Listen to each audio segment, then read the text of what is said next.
안녕하십니까. 여러분과 함께하는 약초피디아 곽준수 교수입니다.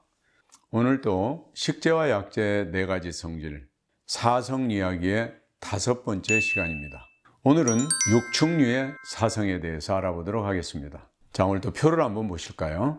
자, 표에서 보시는 것처럼 열성, 원성, 평성, 양성, 한성, 사성에 해당되는 각각의 육축류들을 분류를 해놨습니다. 열성에 해당되는 거 해구신이 있죠. 해구신은 보통 바다에 살고 있는 물개나 바다 표범들의 음낭을 포함한 생식기를 얘기합니다. 이게 이제 생식 기능을 좋게 하고 정력을 좋게 한다 해서 예로부터 널리 이용을 해왔었죠. 근데 이게 어떻습니까? 요즘 국제동물보호협회에서 보호 수종으로 지정이 됨으로 인해서 만약에 이걸 탐했다가는 정말 국제적인 망신을 당할 수도 있을 겁니다. 이런 건 좀 피해야 되겠죠.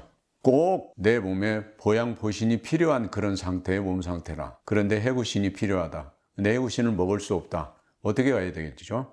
이거를 대용할 수 있는 약재들을 찾아야 됩니다.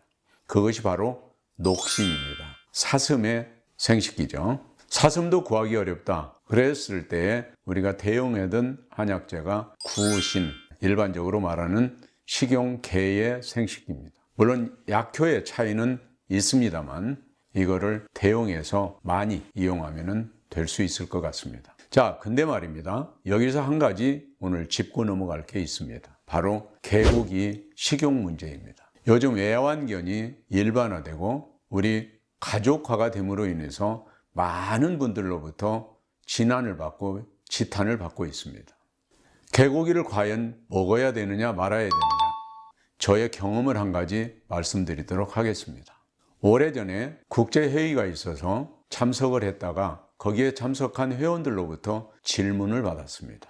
코리아에서 온 닥터 곽, 너희 나라에서는 개고기를 먹는 습관이 있다고 하는데 그게 사실이냐? 그리고 당신도 그걸 먹느냐? 순간적으로 놀랬죠. 여러분들 같으면 어떻게 답변을 하시겠습니까? 저는 그렇게 답변을 했죠. Only we have edible dogs. 우리는 식용개만을 먹을 뿐이다. 많은 회원들이 이상한 눈빛으로 쳐다봤어요. 식용개가 어디가 있느냐 도대체. 개는 애완동물이고 우리의 가족이지 식용개가 어디가 있느냐. 그래서 차근차근 답변을 했습니다. 당신들 오리고기 먹느냐, 닭고기 먹느냐, 거의 잡아서 푸아그라 먹어봤느냐, 일일이 지명을 해가면서 질문을 했습니다. 실제로 프랑스에서 유명한 푸아그라라는 요리는 거위의 간을 꺼내서 요리를 한 거 아니겠어요? 일설에 의하면 일부 물론 농가이겠지만 그 거위의 간을 키우기 위해서 거위를 엄청나게 때리고 학대하고 화나게 하고 이런다고 그럽니다. 우리도 마찬가지 아니겠습니까? 개고기를 다루는 일부 농가에서 개를 학대하고 존엄사를 시키지 않고 잔인하게 잡는 이런 모습들이 카메라에 잡히고 외신의 보도가 됨으로 인해서 우리 국민들에 대한 또는 우리의 식습관에 대한 비난이 이어지고 있는 겁니다. 중요한 건 바로 그거죠. 우리가 예쁘다고 키우고 있는 애완견들 잡아먹는 거 아니잖아요. 진돗개, 삽살개, 풍산개 이런 걸 잡아먹는 건 아니지 않습니까? 이런 걸 전부 소개를 했습니다. 모든 회원들이 놀랐습니다. 한국에 그렇게 다양한 개들이 있느냐 자랑했죠. 우리에게는 이렇게 훌륭한 개들이 많이 있다. 그러나 이런 개를 우리가 잡아먹는 건 아니다. 너희들이 평소에 또는 크리스마스 때, 부활절 때 잡아먹는 가축들처럼 가축으로 키우는 개가 따로 있다. 이거를 우리는 식용을 했을 뿐만 아니라 옛날부터 약용으로 이용을 해왔다. 아주 영양 상태가 불량해진 환자에게 또는 큰 수술을 하고 난 환자에게 지금도 어때요? 의사들이 개고기를 좀 먹으십시오 라고 조언을 해줍니다. 그건 바로 뭡니까? 빨리 기력을 회복을 하고 상처가 빨리 돋게 하는 이런 좋은 효과가 있기 때문에 이런 걸 먹었던 겁니다. 다만 한 가지 여기서 제가 짚고 넘어갈 것은 저는 개고기를 지금 먹지 않습니다.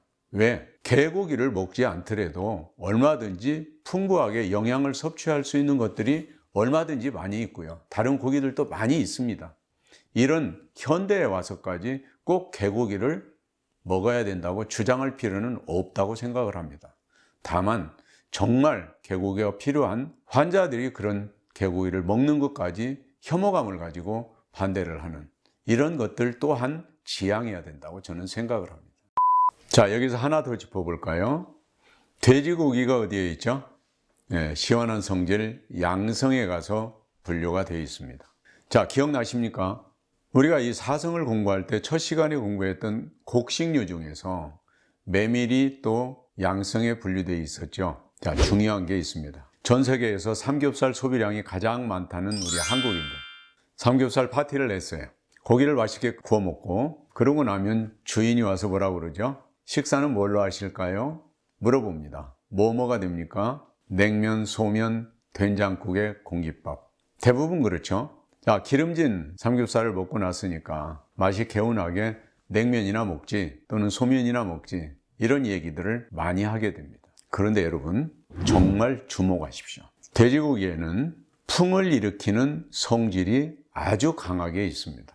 그런데 찬 성질의 메밀을 만나면 이 풍이 더욱더 돋아나게 됩니다. 자, 생각해 보십시오. 풍을 일으키는 메밀과 돼지고기가 만났다. 그렇다면 풍을 더 올리는 시너지 효과를 발휘할 수 있겠죠. 아무 생각 없이 먹는 이러한 음식 조합들, 이것이 결국은 돌이킬 수 없는 중풍을 유발시킬 수도 있다고 하는 사실입니다. 물론 삼겹살 먹고 냉면 한 그릇 먹었는데도 나는 아무렇지 않더라. 그거 한번 먹었다고 해서 중풍이 나는 것은 아닙니다. 중요한 것은 이러한 음식 배합들을 끊임없이 반복된다고 했을 때에 어느 순간에 이런 불행한 일이 나에게도 닥칠 수 있다는 사실. 이러한 것들은 좀 피해야 되겠죠. 그래서 돼지고기를 맛있게 구워서 드셨다면 입이 가장 개운해질 수 있는 음식, 된장국에 공깃밥 한 그릇 딱 먹고 나온다면 건강에도 좋고 또 쌀농사를 짓는 농민들에게도 좋은 소득원으로 기여를 할 수 있을 겁니다. 오늘은